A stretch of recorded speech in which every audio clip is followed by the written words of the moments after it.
Здравствуйте, друзья! Тема этого видео – воспитание ребенка от рождения до 1 года жизни. А более верно я назвала бы это видео от рождения до 8 месяцев, когда на самом деле появляется на свет личность ребенка. О чем мы будем говорить? Во-первых, мы будем говорить о том, когда рождается личность, потому что это происходит не в момент физического появления младенца. Во-вторых, мы будем разбирать, что нужно для нормального, адекватного психического развития ребенка. И в-третьих, какие трудности подстерегают ребенка, который не получил базового доверия к миру, то есть который недополучил в любви, внимания от человека, который о нем заботится. «Человек родился», восклицают мама и папа в момент появления малыша на свет. Но так ли это? Что именно появляется на свет? Физическая оболочка с набором безусловных рефлексов, заложенных природой, или действительно человек? Психология однозначно отвечает: появляется пока что еще оболочка. Да, у этой оболочки огромное количество безусловных рефлексов, заложенных природой. У нее есть уже определенные генетически заложенные предрасположенности, генетическая предрасположенность к чему-либо. Однако психика пока что еще не родилась. Еще в утробе матери в возрасте 12-16 недель мозг ребенка отвечает электрическими импульсами в ответ на внешние раздражители. Так, например, ребенок может слышать голос матери. В более позднем возрасте он может даже его узнавать и выделять среди других голосов. Он может слушать музыку, он может привыкать к голосу папы. Он ощущает сердцебиение своей матери и запоминает, как она движется, как колышется ее тело и вместе с ним у нее в утробе. Чем старше плод, тем ярче он реагирует на внешние стимулы. Мама может петь своему малышу, мама может гулять вместе с ним, мама может спать, и плод реагирует определенной активностью на все ее действия. Поэтому я считаю очень важным период ожидания малыша. Это прекрасный и нужный этап, который позволяет маме настроиться на ребенка. Так рождается мама, но еще пока что не малыш. Рождение психики малыша как отдельного существа произойдет немножко позже. В психоанализе считается, что это происходит примерно в период от 6 месяцев до 10 месяцев. Условно принято считать, что психика рождается примерно в 8 месяцев. Взяли такое среднеарифметическое. Но что происходит в психике до этого? Что является предпосылками психического рождения человека? С появлением младенца на свет на него обрушивается огромное количество внешних стимулов. Звуки, свет, температурные ощущения. И на все на это ребенок реагирует одним способом – он кричит. Малыш пока еще не умеет дифференцировать все эти ощущения.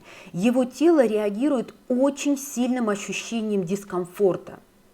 Для непривычных к такой интенсивной стимуляции нейронов это тяжелое испытание. Мозг ребенка испытывает жутчайшее напряжение. Но вот появляется мама. И это напряжение снижается. Почему оно снижается? Все очень просто. Потому что, находясь в утробе матери, ребенок уже выработал очень небольшое количество связей между нейронами. Он знает сердцебиение мамы, он узнает ее голос.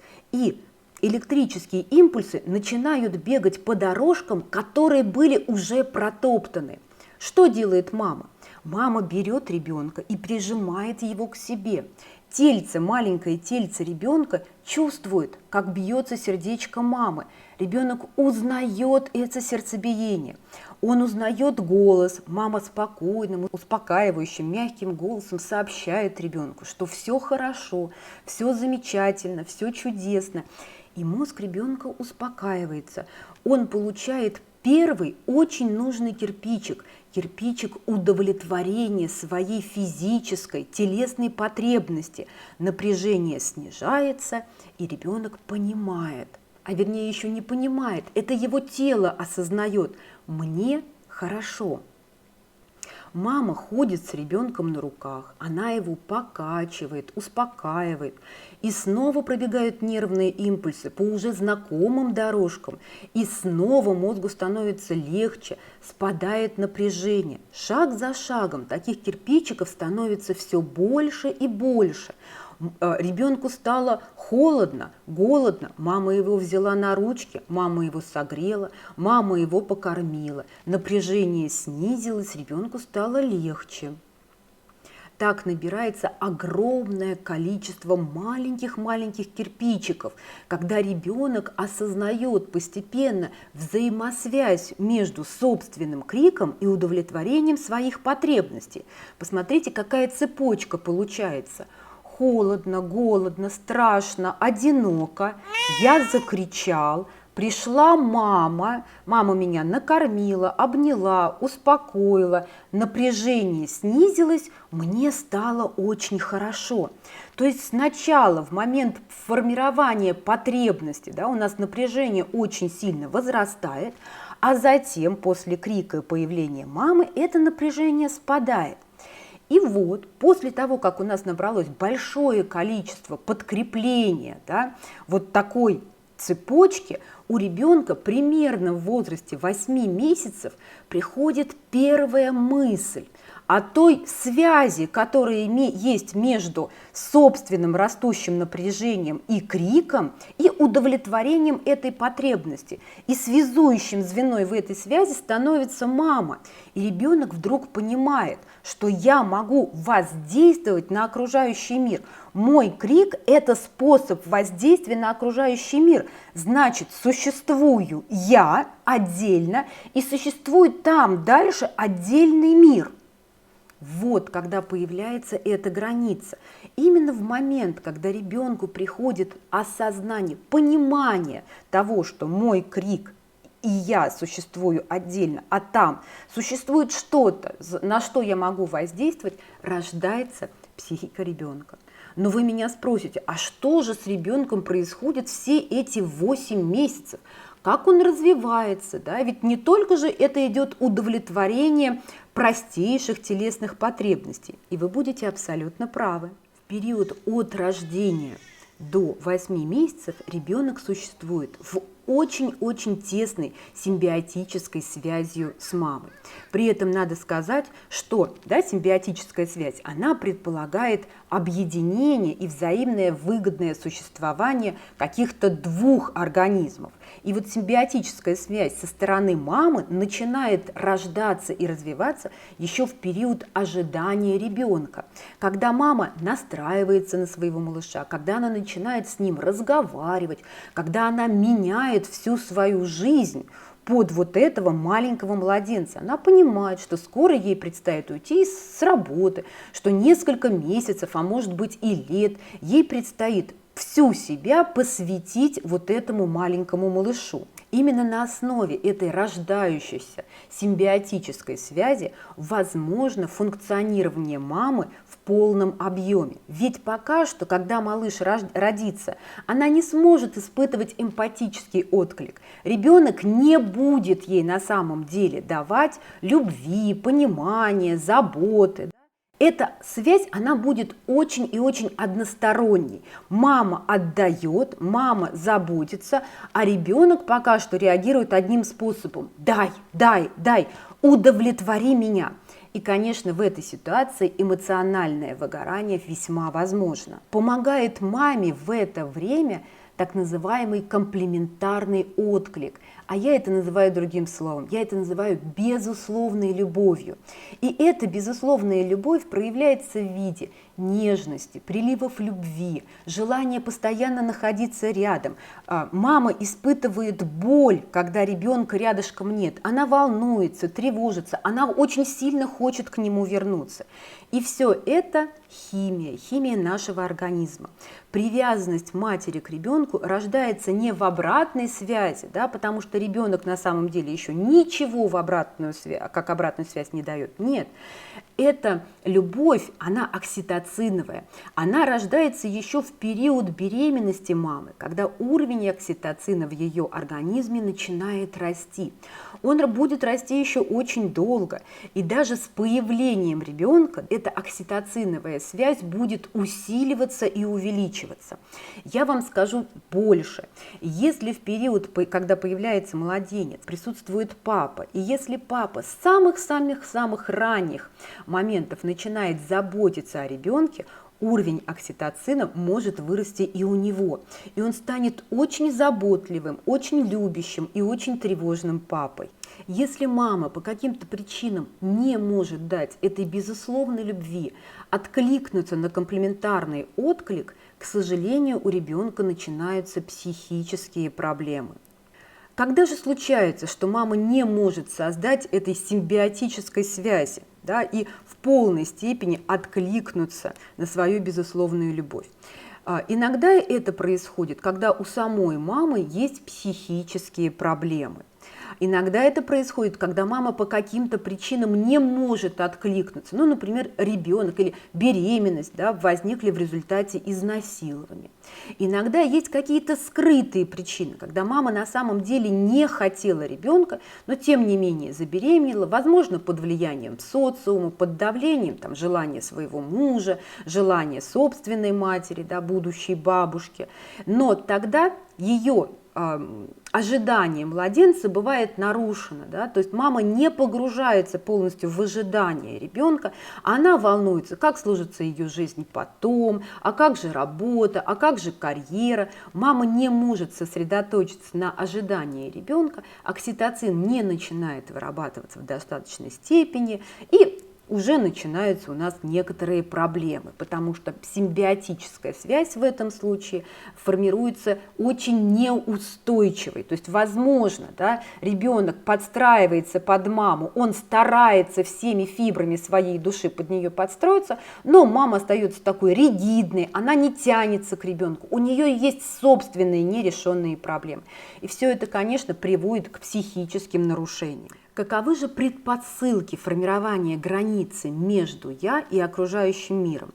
Как должны вести себя родители и прежде всего мамы, чтобы эта граница была сформирована и структура психики ребенка начала формироваться в нужном направлении, да? Чтобы вот это деревце психики, оно было не ломаным, а оно было, во-первых, ровным, а во-вторых, устойчивым, да, крепким таким. И прежде всего это ожидаемость. Ожидаемый ребенок. Момент 9 месяцев, когда мама ожидает ребенка, очень и очень важен. И важен даже не в том смысле, что вот мама разговаривает с ребенком и нарабатываются вот эти вот первые связи, да, дорожки, по которым бегают электрические импульсы. И потом, когда малыш родится, ему будет проще, его психике будет проще снизить напряжение, потому что эти дорожки уже натоптаны, они существуют. Это еще и связано с психическим состоянием мамы. Если мама ждет ребенка, если она, да, даже если ребенок там был не запланированным, у мамы еще есть целых 9 месяцев на то, чтобы настроиться на малыша. Это очень важный фундамент симбиотической связи. То есть именно на этом ожидании будет потом строиться безусловная любовь и будет рождаться окситоциновый комплементарный отклик на своего ребенка. Второе – это большой опыт удовлетворения простейших физических потребностей ребенка. То есть нужно набрать как можно больше этих кирпичиков. Я голоден, да, пока что нет слова «я», да, голод, крик, удовлетворение потребностей, снижение напряжения. Холод, крик, удовлетворение потребностей, снижение напряжения. Одиночество, крик, удовлетворение потребностей, снижение напряжения. Скучно, неинтересно, покричали, мама пришла, удовлетворила все эти потребности. Страшно, одиноко, мама пришла, все эти потребности удовлетворила. Вот чем больше кирпичиков будет, тем стройнее, структурирование будет психика ребенка. Опыт удовлетворения потребностей должен быть стабильным, регулярным и неизменным. В этом возрасте психика ребенка пока что еще очень и очень устойчива. Да ее нет, она только формируется. Поэтому чем больше постоянных и неизменных вещей будет в жизни ребенка, тем ему будет легче. Тем стабильнее будет психика, тем менее тревожным будет ребенок. А это значит, что лучше всего, если ребенок будет пребывать в одном и том же помещении, в одном и том же климате, то есть никаких переездов, смены обстановки и так далее. Если ребенок будет ухаживаться одним и тем же лицом, да, то есть у него перед глазами будет небольшое количество людей, а один человек, тем стабильнее и легче будут закладываться вот эти вот все дорожки. И если, например, ребенок испытывает голод, он заплакал, и однажды голод удовлетворили, а потом он плачет, а голод не удовлетворяется, то вот этих вот связей не формируется, они становятся неправильными, они становятся ломаными. Почему же еще так важно, чтобы о ребенке заботился именно один человек? Потому что существует качественная согласованность. Если ребенок подстраивается реагировать на одного человека, их связь становится очень и очень сильной. А если за ребенком ухаживает не один какой-то человек, а ухаживает, например, одна няня, другая няня, бабушка, папа и мама, то под кого же, простите, подстраивается ребенку? Он чуть-чуть под этого, чуть-чуть под этого, чуть-чуть под этого, но сильной связи не образуется ни с одним из них. А еще бывает такая ситуация, когда, например, в воспитание очень сильно и активно включается бабушка, и тогда вот все свои фибры души ребенок начинает выпускать под того человека, который чаще и быстрее всего удовлетворяет все его потребности. И если этим человеком является, например, бабушка или папа, который решил сидеть в декрете, то им предстоит откликнуться, да, своей безусловной любовью, своей окситоциновым откликом на все на это. Но их окситоциновый отклик будет намного слабее, ведь именно организм мамы настроен на то, чтобы давать этот отклик. Получается так, что женщина, не имея возможности в полной степени откликаться на симбиотическую связь своего ребенка, начинает испытывать ощущение невостребованности, ущемленности, и это очень часто приводит к развитию настоящей депрессии. И не просто после родового блюза, да, когда женщина испытывает на самом деле очень сильную эмоциональную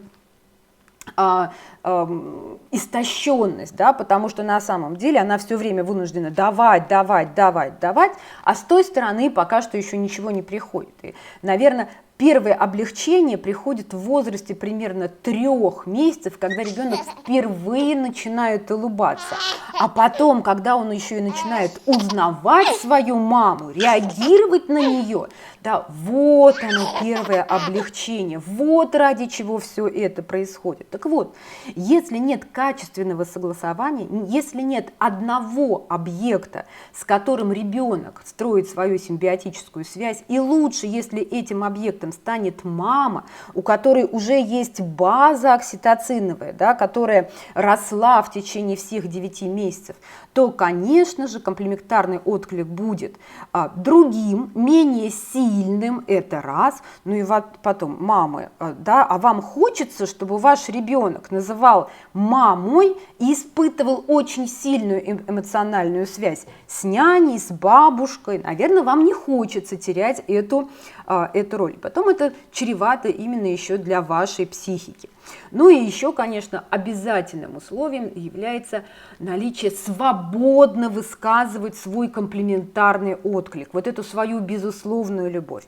К сожалению, у огромного количества людей, я хочу сказать, что, скорее всего, у людей, которые пока что еще не испытывали этого чувства, есть некоторая, знаете, такая некоторое понимание неадекватности мамочки. Все, ничего кроме писек, какок, ее теперь не интересует. И многие молодые мамы очень боятся погрузиться в свое материнство и сказать: да, я сейчас очень нужна своему ребенку. Вот эти 8 месяцев я ему крайне необходима для того, чтобы он родился, потому что физическое рождение, снова повторюсь, это еще не психическое рождение ребенка. И нужно отдаться этому отклику. И не надо стесняться и смущаться того, что вы вдруг поглупели, что вас ничего кроме ребенка не интересует. И очень хорошо, если у вас подруги, которые находятся с вами на одной волне, да, и они вас понимают. Потому что фразы типа: слушай, ну тебе надо как-то всплывать уже в конце концов, ну уже ему уже 3 месяца, уже как-то надо с подругами встречаться. А мама на самом деле испытывает пока что очень сильную связь. Она не хочет на самом деле встречаться с подругами. И у нее получается так, что вот здесь вот, да, ее сердце, душа, все ее просит остаться дома. И пока что у нее даже нет сил на эти встречи. Но где-то в голове она вспоминает, да, что ну я же действительно, я же не хотела становиться там тупой мамочкой, которая волнуется только... Не, ну надо как-то всплывать, надо выходить. Стоп. Не надо. Вы вообще никому ничего не должны. Если у вас есть, и это бывает так, внутренняя потребность это сделать, делайте. Но если вы это делаете, потому что от вас этого требуют мамы, да, там, ой, давай, я останусь с ребенком, не надо ни о чем волноваться, иди. Стоп. Вам не хочется, чтобы ваша мама становилась более важным в жизни ребенка персонажем, чем вы. Скажите своей маме: мама, спасибо тебе огромное за помощь. Да? Вот, погладь, например, рубашечки, помой посуду, приготовь обед, уберись, постирай. Вот, пожалуйста. А вот с ребенком я в этот момент пока что сама посплю, сама пойду погуляю. То есть все, что касается помощи маме, должно касаться помощи маме, а не заботы о младенце. Ну, максимум, чтобы я, наверное, сказала и все-таки разрешила, это помощь папы, его непосредственное участие, потому что если папа включится в этот ранний младенческий период, да, то отцовские чувства разовьются, и будет та самая очень нужная и важная эмоциональная связь с ребенком. Так что мама по максимуму должна использовать свой комплементарный отклик, а для этого мама должна быть сама в ресурсе. То есть нужно именно маме помогать, эмоционально ее поддерживать, потому что послеродовой блюз, когда у нас не сбалансированный пока что еще гормональный фон, да, он неизбежен, он все равно бывает, потому что эмоциональное выгорание, оно тоже очень может быть, ну, тяжело все время давать, не получая ничего в ответ. Это пока ты дождешься этой первой улыбки, этой первой радости, да, выражения счастья на своей любимой личике, мордашке, в солнышко своего, да, вот, и тут мы ощущаем: потеплело, полегчало, стало намного легче. Симбиотическая связь неразрывно связывает ребенка с мамой. И чем комфортнее, спокойнее маме, тем комфортнее и спокойнее ребенку. Чем тревожнее, измотаннее, чем нервознее мама, тем сложнее ребенок сам себя успокаивает. Он тревожен, он плохо спит, его все время мучают колики, ему плохо. Поэтому формирование устойчивой симбиотической связи – это основа для формирования здоровой, стабильной, спокойной психики ребенка. Все эти предпосылки не только способствуют формированию, да, отделения «я» и окружающего мира, вот формированию этой границы. Эта граница еще должна быть очень четкой, а эта четкая граница рождается за счет симбиотической связи между матерью и ребенком. А еще формируется очень важное базовое доверие к миру.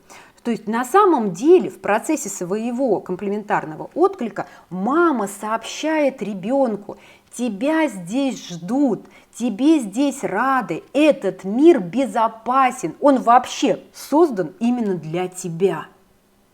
А что же происходит, если эта симбиотическая связь не формируется или она бывает нарушена? Ну, возьмем самый, наверное, такой тяжелый случай, когда мамы рядом просто нет, или она физически присутствует, но ее отношение к ребенку, оно построено на тягчайшем пренебрежении. Так рождается одичание или дети Маугли. Да? Вы все знаете, и, в общем-то, даже сейчас в нашем цивилизованном обществе, даже в таком огромном городе, как Москва, где, кажется, все друг за другом наблюдают и знают, что происходит в соседней квартире, существуют ситуации, когда ребенок оказывается беспризорным внутри своей квартиры. Я знаю случаи, когда там родители... Мать алкоголичка рожала ребенка, и потом он жил в подвале, потом он жил за закрытой дверью, да, не имея возможности удовлетворять вот эту связь с социумом. Все, что ребенок получал, это, не знаю, там какую-то краюху хлеба, так лишь бы не сдох. Да, и это ужасно, это катастрофическая ситуация. Рожденные дети Маугли, к сожалению, да, потом уже никогда не вернутся к нормальной жизни. Синдром одичания нередко приводит к ранней, да не то что нередко, практически всегда приводит к ранней детской шизофрении. Собственно говоря, чем отличаются дети Маугли и синдром одичания от ранней детской шизофрении? Только одним. Это наличием зрительных галлюцинаций. Надо сказать, что зрительные галлюцинации, они как раз и сигнализируют нам, что не произошло границы, да, отделения между я и окружающим миром. Ребенок существует в каком-то непонятном, постоянном просто, да, нервном напряжении. Кстати, ведет он себя точно так же, как животное, которое загнано в угол. Если вы изымете этого ребенка из его подвала, из его закрытой комнаты, да, и поместите в самые благоприятные условия, где будут игрушки, где будет кроватка, где все будет, ребенок реагирует двумя способами. Либо он начинает метаться по этому помещению, как зверек, загнанный в клетку, либо он забивается в угол, да, уходит в себя и погружается в глубокую депрессию. Вот примерно так же реагируют и животные. Ребенок не умеет есть, я имею в виду, он не умеет есть с использованием прибором, он ест руками. Прежде чем принять пищу, он нюхает эту пищу, пробует ее чуть-чуть, то есть ровно как животное. Он не владеет речью, там могут быть только какие-то нечленораздельные звуки.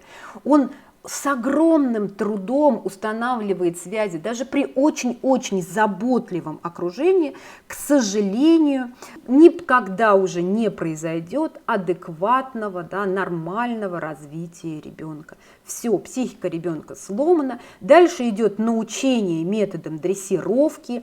Я не знаю, по крайней мере, я не знаю ни одного случая, когда бы ребенок Маугли или ребенок с синдромом одичания, то есть сначала какая-то связь все-таки была, сначала мама что-то давала, потом было глубочайшее пренебрежение. Вот я не знаю, когда бы ребенок потом стал психически здоровым человеком. Всегда это будет что-то не так, всегда это будет какой-то слом. И из-за того, что нет вот этой четкой границы, или эта граница была такая, знаете, это ломаная, очень слабенькая эта граница, всегда есть угроза того, что мы, развиваясь, можем уйти в психотики, то есть психически, клинически нездоровую